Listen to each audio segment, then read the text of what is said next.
Alright, let's dive into something that's got me pretty intrigued.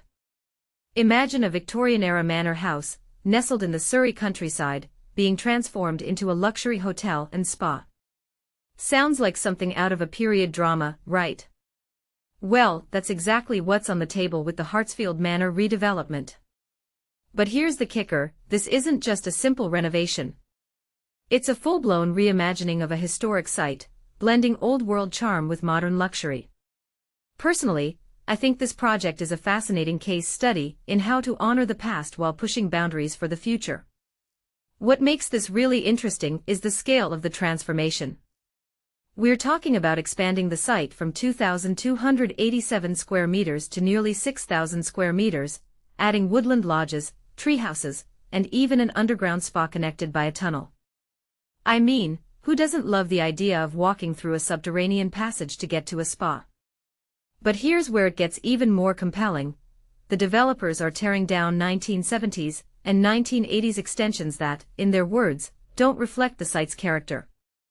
This raises a deeper question: how do we balance preservation with progress?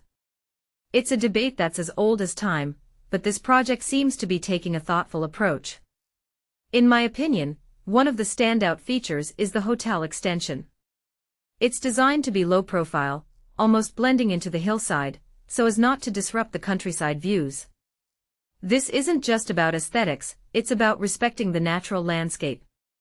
Rob Backer, one of the founding partners, mentioned how they embrace the natural undulations of the site.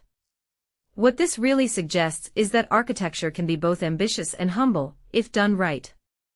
But let's be real, pulling this off isn't easy. You've got to balance the needs of modern hospitality with the constraints of a historic setting. A detail I find fascinating is the use of sustainable materials and technologies. Heat pumps, rainwater management, and reused excavated materials, these aren't just buzzwords here, they're integral to the design. What many people don't realize is that luxury and sustainability can go hand in hand. It's not about sacrificing one for the other. If you take a step back and think about it, this project could set a precedent for how we approach high-end developments in the future. But here's where it gets tricky: the execution. Phased construction to protect the landscape. Sounds great on paper, but anyone who's followed large-scale developments knows that delays and unforeseen challenges are almost inevitable.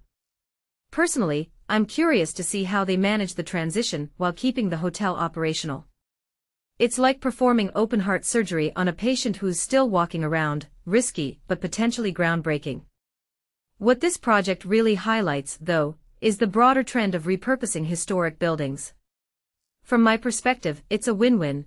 You preserve cultural heritage while creating something new and exciting. But it's not without its pitfalls. How do you maintain the integrity of the original structure while adding modern amenities? How do you ensure the new design doesn't overshadow the old? These are questions that every architect and developer grapples with, and Hartsfield Manor is no exception. If you ask me, the most intriguing part of this whole thing is the human element. This manor has been a private residence, a hotel, and even a TV set for a spy thriller. Now it's poised to become a luxury retreat. What does that say about our relationship with historic spaces? Are we just repurposing them, or are we reimagining their stories? I think it's a bit of both.